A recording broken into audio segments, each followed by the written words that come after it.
My name is Ali, and I live in Sudan. I've been wanting to share this story for a long time. I'm the second oldest of my siblings after my sister, who is 18. I'm 17 years old. My story happened when I was 11 years old. We were a normal family. My mom was pregnant at that time. After 9 months of pregnancy, my mom gave birth to my new sister, and I rushed to the hospital to see her. She was really cute.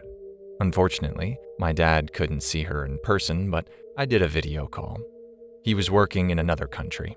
My dad cried with joy when he saw her. After my mom got treatment, the neighbors were waiting for her to congratulate her, and my mom's brother, my uncle, was staying with us. During the celebration party, this old lady suddenly approached my mom and congratulated her. My mom was surprised at first, but said thank you without really thinking very much. Later, all the family members ate dinner at night and went to bed after about 10 p.m., but I woke up suddenly at 3 a.m. because I wanted to use the bathroom.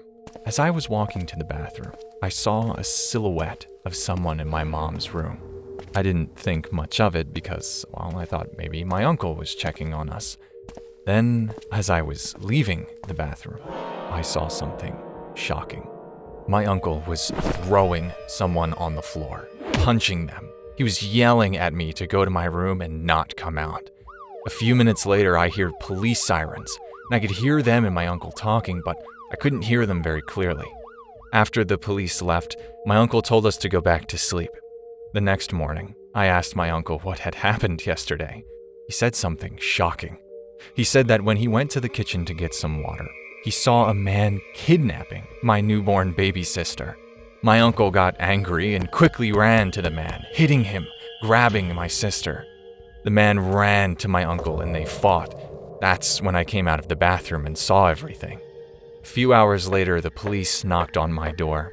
My uncle opened the door, looked confused when he saw the policeman. When the officer said something, my uncle froze. The officer told him that the man who had broken into our house had actually been paid to kidnap my sister. My uncle was shocked, asked who had paid them. Then the officer told him it was that old lady who had come to congratulate my mother yesterday. Moreover, it was revealed that she had kidnapped and sold 4 other newborns to anonymous people before my sister was born.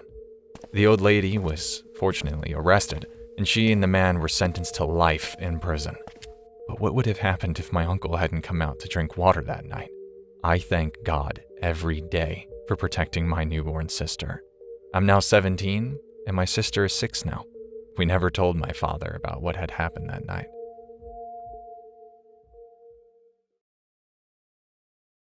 One night, my mother was coming home from school on the bus. The bus wasn't full, but it had plenty of people already on it. One woman in particular got my mother's attention right away because she started staring at my mother's belly. My mother was pregnant at the time, but this woman would not look away, and she began getting closer and closer until it became extremely obvious that this woman was up to something. Sensing something was off, the girl sitting next to my mother also felt uneasy and asked if she wanted to switch seats. As time went by, the woman continued to stare at my mother's belly. That triggered my mom to remember a superstition. If someone has no philtrum, there is a high chance that they are not human. A philtrum is a vertical indentation in the middle area of the upper lip. In our country, there is a creature called a whack-whack. It is said to be a human during the day, but a monster at night, capable of transforming into a bird. These creatures often appear during festivals and offer people food, but legend says you should never eat what they offer you. My mom heard this story from her grandmother when she was very young, and it was widely believed in the area where they lived. Until my mother got off the bus, the woman continued staring at her, and after finally getting off, the woman followed her. My mom deliberately went the other way, but the woman followed close behind. My mother walked as fast as she could toward a crowded area and then quickly darted out to try to find a ride. Luckily, a taxi was there and a man provided her a ride to get out of the area. She finally got home and ran inside. My grandfather was waiting for her, and as soon as he saw her, he quickly wrapped his arms around her and picked her up. When my mom asked why, my grandfather said he had seen a big bird and knew that the creature was in the area. Nothing dangerous happened in the end, but after that, my mom often heard knocking on the window at random parts throughout the day. One day, my mom's friend, who lived in the neighborhood, came for a visit. She said she had seen a woman outside her window, someone who looked strange and lacked a philtrum. My mom realized that the woman she saw was exactly the same as the one that her friend had encountered.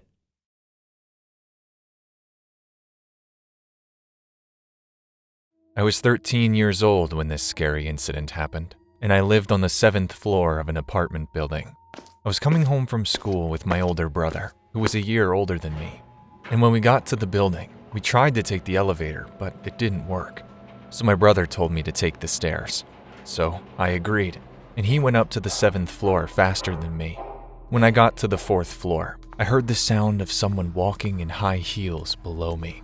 I thought it was my neighbor who lived on the 4th floor, and I wanted to say hello, so I waited for her to come. But all I could hear was the sound of high heels getting closer. So I just went back upstairs. That night, I went to sleep because I had to go to school the next day.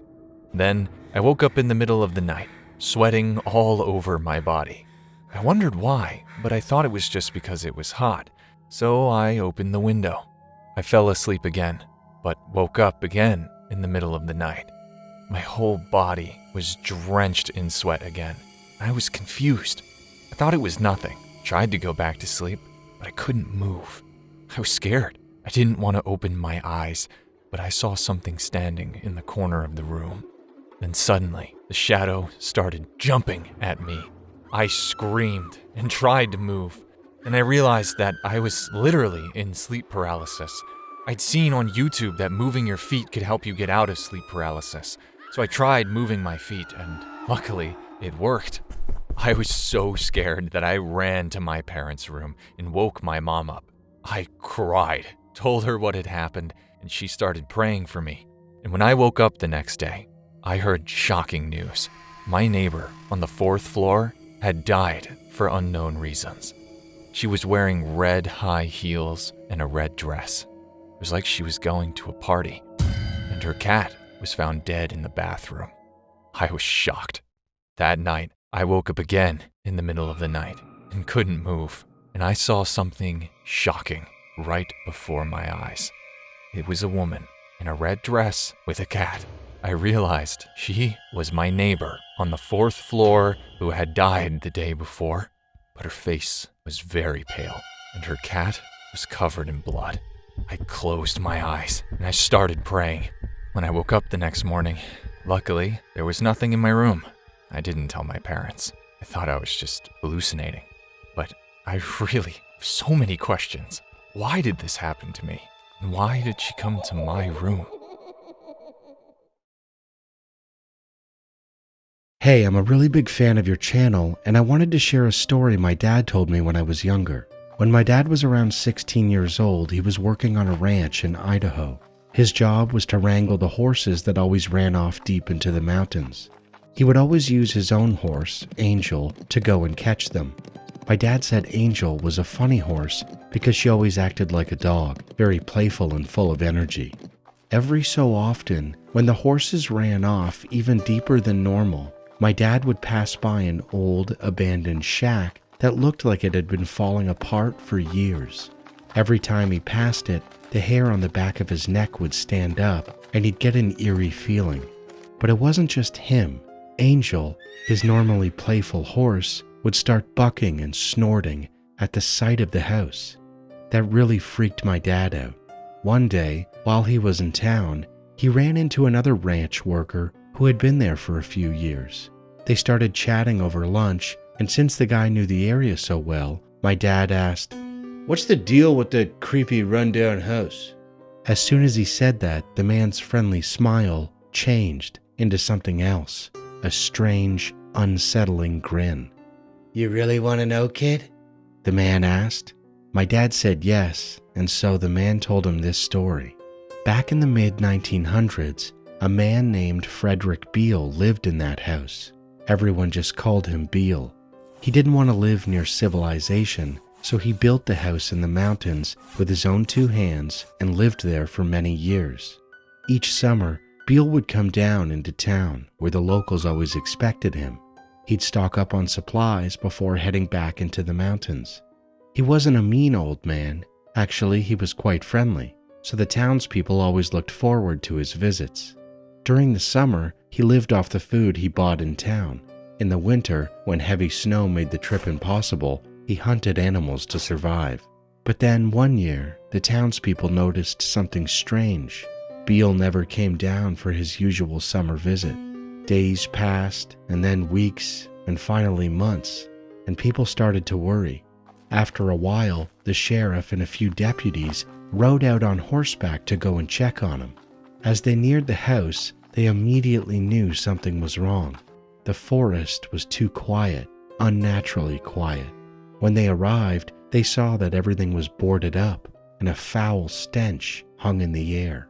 After forcing the door open, they stepped into the living room, and what they found made their stomachs drop to the floor. Beale's rotting corpse lay on the ground, a single bullet hole in his head, a gun still held in his hand. It was obvious he had taken his own life, but why? The officers searched the house for clues and eventually found a crumpled up note in his coat pocket. The handwriting was messy and uneven, but they were able to read it after looking closer. The note read, "Help me, God! I've gone blind!" The town was shocked. The old man had lost his eyesight. With no way to make it back to town and no way to hunt, he must have realized there was no hope, or he didn't have any. Rather than starving to death, he made a choice. After hearing that story, my dad swore that every time he passed by that house, it felt like someone was watching him.